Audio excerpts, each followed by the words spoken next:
In this video, I'll expose the 10 hidden fears stopping new coaches from making the impact and earning the income they desire. And more importantly, I'll share with you the exact strategy to crush these fears so that you sign your first or your next high-ticket client.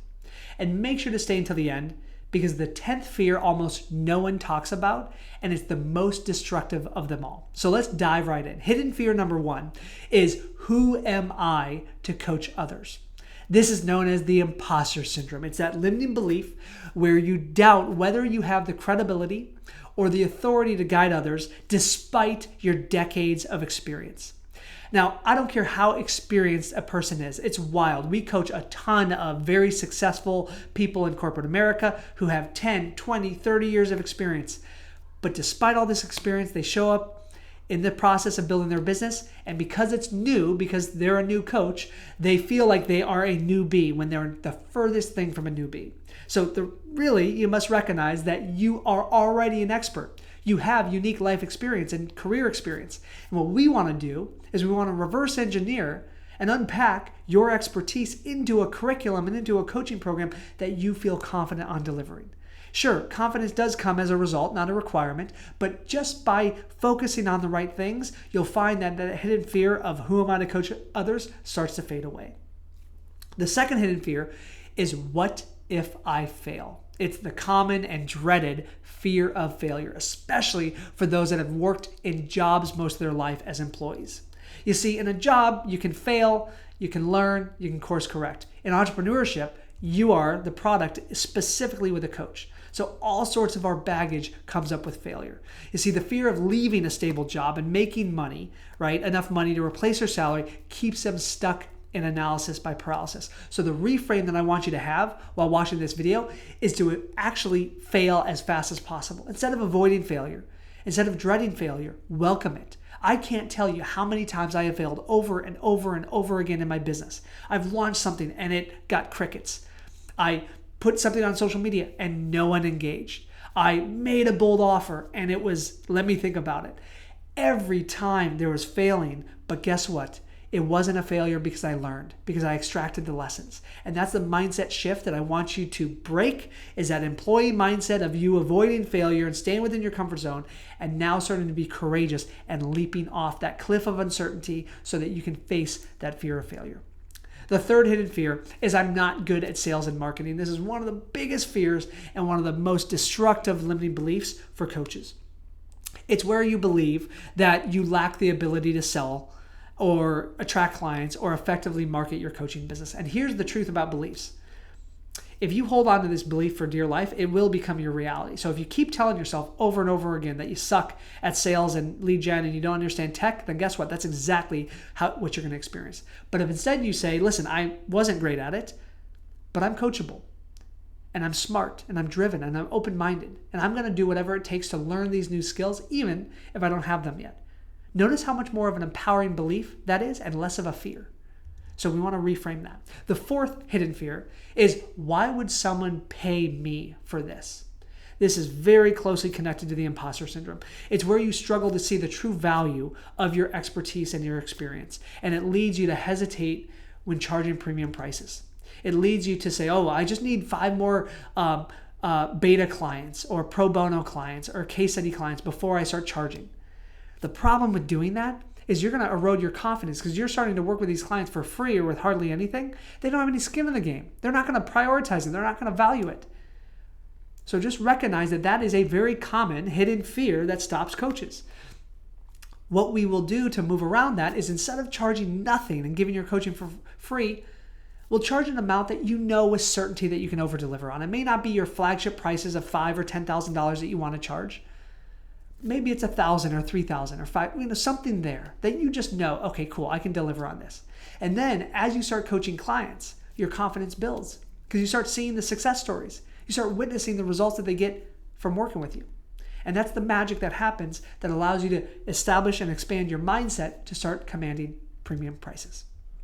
The fifth hidden fear, stopping coaches, is, I need more certifications before I can start. Oh my gosh, this is the epitome of perfectionism and over preparation. It's wasting too much time getting ready to get ready. Here's the harsh truth about certifications. I've recorded videos about this that you can watch. If you just search for, do I need to be certified? Peter Scott, you're going to find a bunch of videos. You don't need to be certified to be a coach. Sure, I've got a diploma behind me somewhere, but guess what? My first 3 years of coaching, I was not certified. I had 0 qualifications. I had expertise though. I had life experience. For you watching this, you probably have a lot more experience than I did when I started my coaching business. If you have 0 skills, if you're a 17-year-old life coach, sure, go get certified. But if you're not, then you don't necessarily need that. Now, I get there's certain industries that you're in that you may need something like that, but the majority of you watching this, your clients will never ask if you're certified as a coach. They just won't. So recognize that is a limiting belief. If you like to develop your skills, and I'm all about committing to mastery, then go get your certifications, but invest most of your time on learning the skills of getting clients and generating leads. Because if you don't know those skills, it doesn't matter how good of a coach you are. The 6th hidden fear here is I don't have a big enough network to get clients. Now, if you have a network, it does make things easier, right? If you have experience, if you have relationship capital that you've built over the years, then sure, you can talk to that network. You can get referrals and clients from that network. This fear is that fear that they don't have enough people in their corporate network to convert the paying clients. So that's the idea. What we want to do is we want to be aggressive in networking. We want to start, even if you don't have a great network, to start building that. And that may be through the limited network that you have now, but it'll be also through the social media audience that you're starting to build. And that will grow your network very effectively. The 7th hidden fear that is holding new coaches back is, what if I put myself out there and no one signs up? It's that hidden fear of rejection. Have you ever been afraid of rejection? I can't tell you how many times I put offers out there and no one signed up and I felt rejected. But at the end of the day, it doesn't really matter because at least I put the offer out there. You never want to let your fear of rejection keep you playing small. You will be rejected, especially as you start producing content on social media. People will judge you. They will dislike some of the stuff that you put out there. And guess what? Welcome that criticism. Welcome the rejection, because by doing that, you're now being noticed and you're actually attracting who your ideal clients are. I'm 100% comfortable with you being polarizing and sharing your beliefs, your values, your passions, your hobbies, so that not only do you attract the right clients, but you start to repel the wrong clients. And there's nothing wrong with that. So welcome the judgment, welcome the rejection. Anyone who's ever built anything successful, but specifically a coaching business, has been rejected considerably. There's 3 more hidden fears here. The 8th one is I'm too old to start over. So for you watching this, if you've got 30 years, 40 years of experience, right, it's understandable to think to yourself, I'm too old. But here's the reality. You have way more wisdom than that 20-year-old. You have way more wisdom than that person starting out. Just because you're transitioning careers and taking your corporate experience and packaging it into a new coaching business doesn't mean you're a newbie at all. You are an expert beyond experts. What I need to do is hold up a mirror for you to see that and then build your coaching business around your expertise, because you are not too old to start this whatsoever, as long as you're open-minded and coachable. If you have a fixed mindset and you tell yourself over and over again that no matter what, because of your age, you're not going to figure out tech or funnels or AI, then guess what? There's nothing I can do about that. That's a belief that you're holding on to for dear life. But if you learn to release that grip and open your mind and be coachable, magic can happen no matter what your age is. The 9th hidden fear is I don't have time to build this working full time.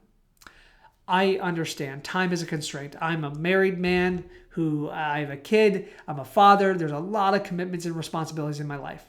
Time is a constraint, but there's never not enough time, because time is just a construct in our mind.